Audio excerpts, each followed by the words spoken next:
Hey y'all, I'm Dan Hamilton, host of the Next Gen Warrior Show. As always, the Next Gen Warrior Show is brought to you by Chairman George P. Bush and the Texas Veterans Land Board. We are coming to you again from the home studio, Southwest Austin, Texas. At the home studio, the hair is a little bit longer. There's a little bit of facial hair that doesn't really look that great, but hey, it's a quarantine lifestyle right now. My next guest is Justin Findley, joining me from Corpus Christi. Justin, your family has a really storied military tradition as well as yourself. For the audience at home, tell us a little bit about your military service as well as your family's commitment and a long storied career of serving the nation.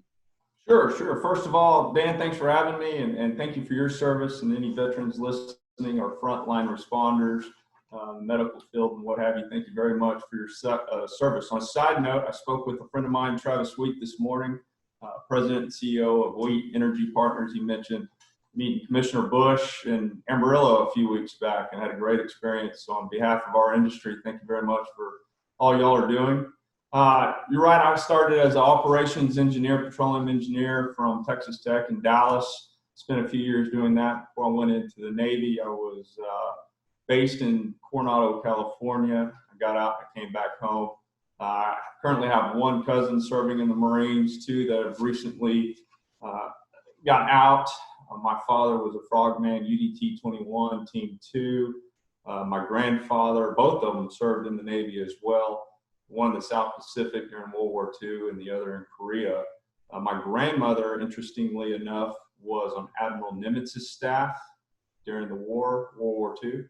Her father was a captain and Navy Cross recipient during World War I for his actions, and so his brother was admiral as well, receiving the Navy Cross. So we have a rich storied history. Very proud of it, and it's instrumental in every aspect of our lives. So I'm interested to know, but before we started this conversation or recording here, we had a great conversation on the phone where you told me about a 2-year experience where you were kind of, born and bred into the business, but you actually spent 2 years doing almost every single job across the nation that FESCO had to offer. Tell us about those 2 years, what you learned about business, what you learned about people, and even maybe what you learned about yourself. Sure. Well, I think it's important to rewind a little bit, high-level overview. My grandfather started FESCO in 1949, was active CEO for 69 years up until his passing in September of 2018. His philosophy and the culture he instilled was you need to be in front of your personnel. You need to be around. You can't be in some high rise while your men are out there, men and women out there busting their tails. So every leader within FESCO has gone through the route of being out in the field first, our VPs, our president. And so that was important coming back in. I came back at around 31 years old, so I had spent years as a operations engineer. I worked the rigs with my uncle in high school, so did my brother. My brother works for us in sales in Houston, and he spent 2 years on the drilling rigs as well. So coming in and understanding who you're working with, what they're working for, the sacrifices they're making, the lifestyle, which is a difficult one, the sacrifices, the strain on relationships, the physical strain of getting up early, going to bed late, being out in South Texas, the West Texas heat in FRC clothing, which is all long sleeve, the risk of dehydration. We're working up in the Northeast Appalachia region, Ohio, West Virginia, Pennsylvania, where some mornings it's a negative 20 wind chill, and getting after it. So it was important to come in knowing that eventually there'd be a more of a leadership role, but to be able to come in and understand that you slept in the trailers with these guys when they're snoring, or you swung hammers with them all day, CrossFit workout, getting pipe, getting a job ready to go, and you understand what their mindset is. So if there comes a time where you have to turn around a job because somebody's been gone for 3 months and it's their child's birthday, well, we're going to turn that job down so they can go and spend some quality time. We're not in the industry to ruin families. It's a tough enough job. So we wanted to, or the outline for my entrance and back into the company was to spend time understanding, not to be a professional. We got professionals there, but just to understand, be a jack of all trades and understand the lifestyle that these men and women are living. So for those who aren't in the oil and gas industry, I haven't spent any time in it, but it is a very physically, mentally demanding job, as well as the demands on, the family. As you talked about, the men and women who are working on these rigs are sometimes away for their families for extended period of time. Was there something maybe that you learned about yourself during that time that you didn't? Did you enjoy it at sometimes? I know it's a demanding job, but I feel like there are some people who enjoy some of the stress. They enjoy the pressure. They enjoy, getting dirty and having a job and finishing that job and feeling good about it. Can you talk about some of the ups and downs and what it's like out there? Sure. First of all, it's not for everyone. We've tried to hire some engineers to come in, some with military backgrounds, and do a even shorter version of what I went through that just they couldn't get out there and do it. It was just it's a humbling experience, especially if you come from an engineering background or similar, to go out there. I thought it was fantastic. I had a great time, close with our personnel. It was a great experience. I think nothing surprised me out there. I was mentally prepared going into it. I knew what it was going to take. I knew the duration. I knew what the objectives were to accomplish. I think what I took away is when you get into that corporate leadership position and you try to assume what's best for the personnel, it's probably best to go to them directly. The assumptions that we make that would benefit them aren't always particularly in line with what they're looking to gain or what's best for them and their family. And so to be able to go have that conversation with them, look, we're looking at making a couple of adjustments. What are your thoughts? And you get a different perspective, and it removes that disconnect that it sometimes happens. The current oil and gas environment is very difficult. We've seen prices come down. We've seen a price war between the Saudis and the Russians. The impacts from COVID of just people staying home. There is less demand. FESCO has been around for more than 70 years. So what type of discipline has that taken, or what type of discipline, does it take for you guys to maintain and stay steady during all the ups and downs over decades of business? Sure. Well, it takes a consistent vision over 71 years, 9 decades. The vision and the culture is instilled, and that doesn't mean you don't take audibles or make some pivots. But our company was built for this time frame. It wasn't necessarily designed for the crash in 2015 and 16 with a small recovery to go into an even worse economic time. But compared to our peers, we were designed for this. So this is a moment where you kind of burn the ships and you get after it. There's no going back. We don't have a parachute to save us. And so we've taken a conservative approach over 71 years, zero debt. We've got the finest. Can I pause you there real quick? Because I want to park on a couple different things. You talked about, let's just go from here. Having zero debt is something that is sets you apart, not only in your industry, but maybe across all American industries. What have you guys done from a leadership perspective to maintain the financial health of your business? Well, it comes from the top. It really does. My grandfather lived in the same home. He built in 1952 when he passed. He had no extra homes. He drove a one car. So every dollar he made went back into the company in some form. He grew from one truck to over 1,000 vehicles, including wireline trucks and pump trucks and similar. And so it was that mindset that came from really growing up in the Great Depression and that humble background, that where he put ethics and he put families before his personal wealth and our family's personal wealth. So every dollar he made went back in, one truck at a time, no private equity, no public backing, just us, just him. And so that set the standard, and it's something that I don't think exists anywhere else. Do you think, now that mentality is a part of, your business, is it almost second nature now to continue to do that? Because I know when I think about myself, I think about and try to take the business lessons and try to maybe fit them into a personal perspective for somebody who may be out in the business world or transitioning out of the military.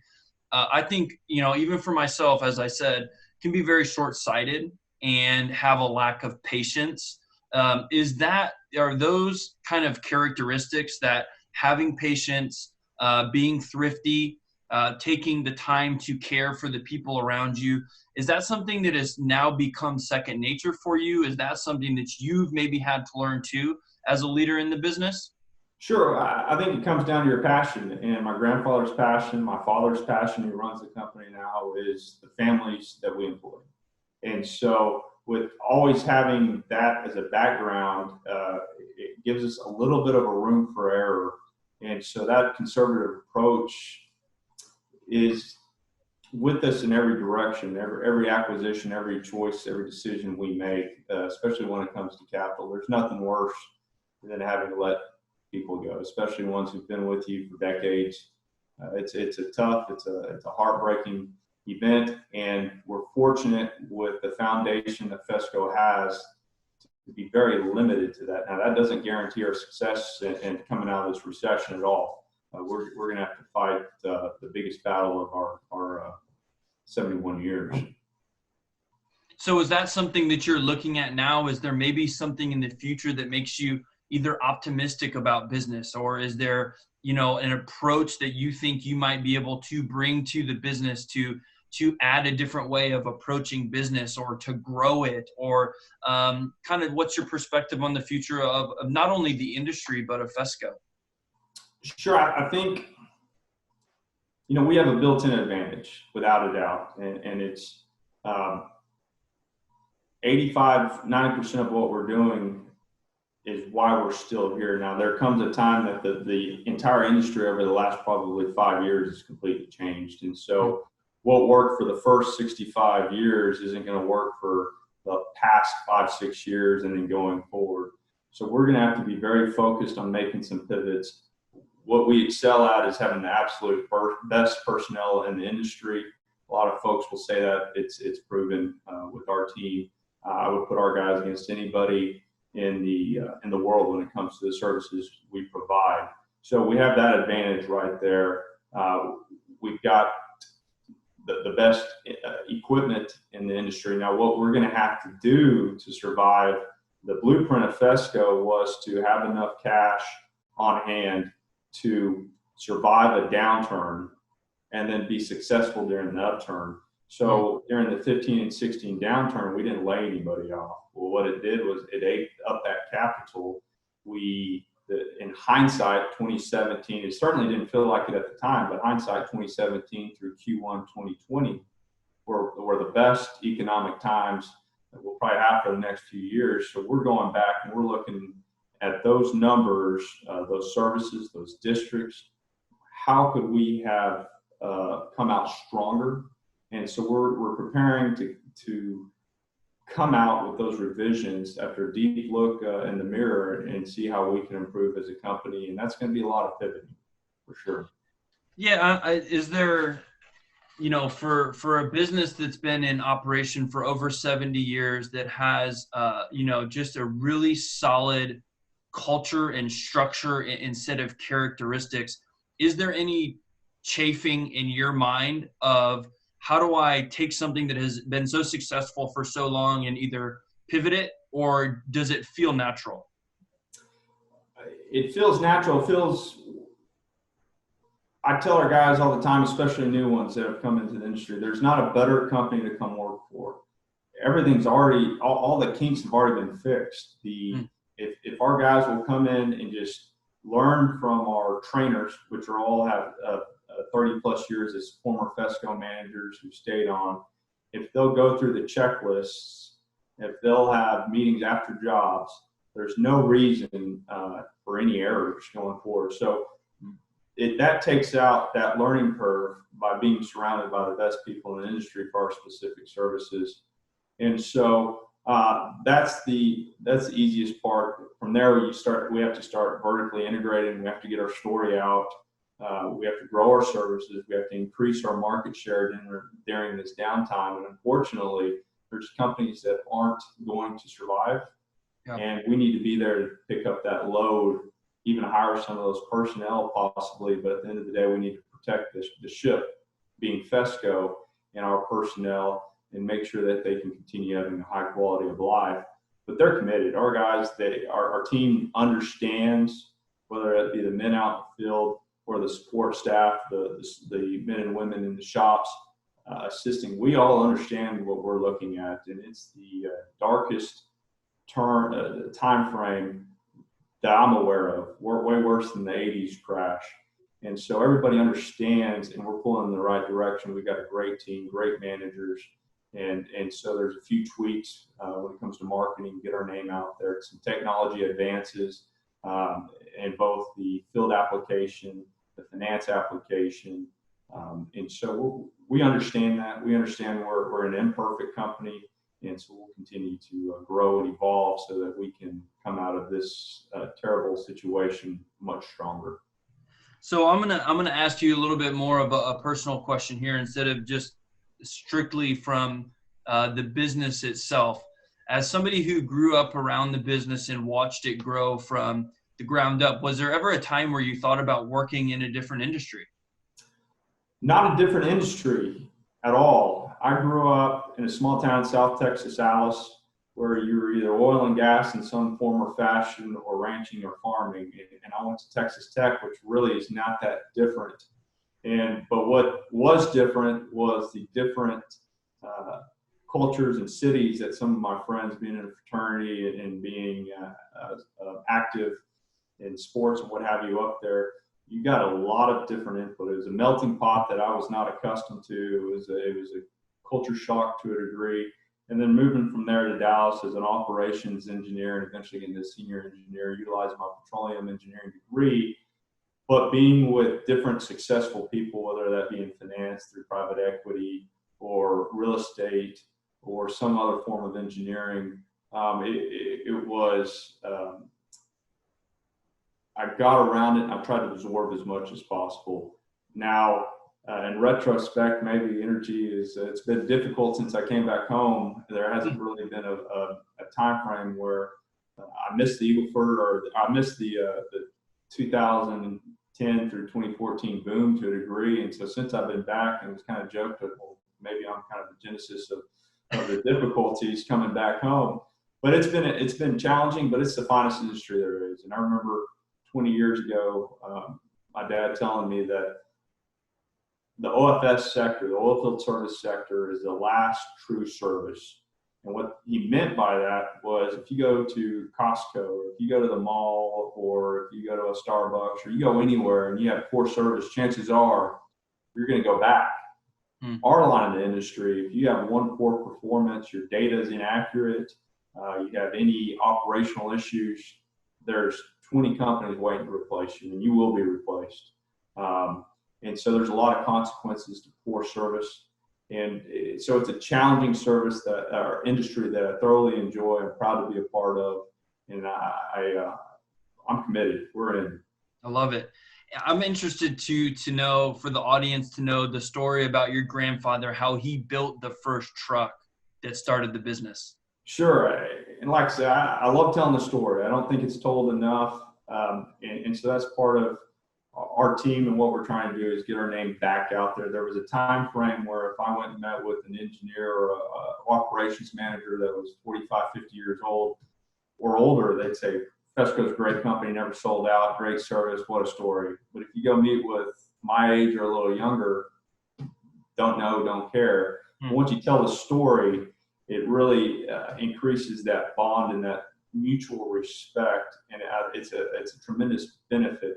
So my grandfather was a petroleum engineer. He went off to, he started his degree, war broke out, went out in the South Pacific. The war was over. He came back, finished his petroleum engineering degree at University of Texas in Austin, where he met my grandmother. He went out, was working in oilfield services for a couple of years and found a niche. And so he and a gentleman named Garmin Kimmel, who went on to start Kimray, multi-billion-dollar worldwide company. My grandfather and my grandmother moved into his basement in Oklahoma City and built our first split-stream lab truck to sample gas wells in deep South Texas. And so he built that, spent several months, finished it up in the winter of 1948, drove it from Oklahoma City to Dallas, Texas. He grew up in Dallas, so he had no family in South Texas, but it was the busy spot for deep, high-pressure natural gas wells. And so he started that FESCO with that one truck and has slowly expanded it. We still have the truck. It's on our website, fescoinc.com. And so it's a wonderful story. And he built it one truck literally at a time, one office at a time. And with that commitment to detail and the precision, accuracy, ethics, morals, everything that's great about the greatest generation, truly.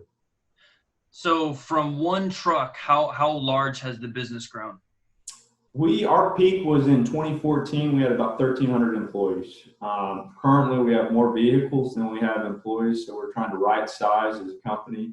It's a task where we've got small overhead, a very low overhead from a corporate standpoint, and so we're trying to multitask, wear a lot of hats.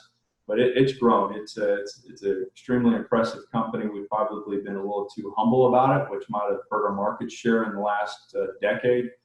So we're trying to stay humble, but we're confident in our company. We're confident in the people who work for us, and we're confident we're going to get through this time. And it's a nationwide business as well, right? Correct. We are. Where else are y'all operating outside of Texas then? What was that? Where are y'all operating outside of Texas then? So we work the Permian Basin, which is both the east corner of New Mexico, West Texas. We work the Eagle Ford Shale, which is San Antonio area, spanning south of Houston down to Laredo. We have offices in the Valley, Edinburgh area, East Texas for the Haynesville Shale play, and then we have an Appalachia region that services West Virginia, Ohio, and Pennsylvania. Well, tell you what, I want to wrap it up with this. Is there any last word that you would like to provide to a veteran either looking at the industry right now, or maybe a veteran who has somebody in the armed forces who may be leaving the military in the next month, 2, 3, or 4? They've seen the economy change. They've seen oil and gas change as well. What's kind of the message that you would want to leave them? The message would be you're wanted. There's a position for you. Our Appalachia regional manager, who's not with us anymore, he retired, but he was a sergeant major. And so his blueprint was to hire from bases and bring in these personnel who the culture, personalities mesh well with what we're doing. And there's not an industry that I'm aware of that is more proud of the veteran group, the military, from the operators who are sponsoring events all the time to the service companies who thrive off bringing in veterans. It's a tough, rewarding lifestyle. They'll fit in perfectly. But the moral of the story is they're wanted, they're needed, and we appreciate everything they've done for us. Well, Justin, it's an incredible conversation, an incredible business, and really just an all-American story. I appreciate you taking the time to come on the show with us today and tell us not only the story about FESCO, where it has been, the importance of its values, but also where it's going to be going in the future as well. Sure thing. We appreciate it, Dan. Absolutely. On behalf of Chairman George P. Bush and the Texas Veterans Land Board, we hope you all have enjoyed the at-home series of Voices of Veterans, the Next Gen Warrior Show. We are going to continue to provide stories like Justin's to continue to motivate and inspire while we go through unpredictable times. We appreciate you sticking with Next Gen Warrior. Please share, tell a friend, and let's promote the success stories of veterans across our great nation. Thank you for watching. We will see you next time. Follow us on Instagram at Voices of Vets, on Twitter at Voice of Veterans, and on Facebook at facebook.com/Voices of Veterans. To hear more, please visit voicesofveterans.org. Join us in sharing the success stories of Texas veterans. Thank you for joining us for the Next Gen Warrior Podcast.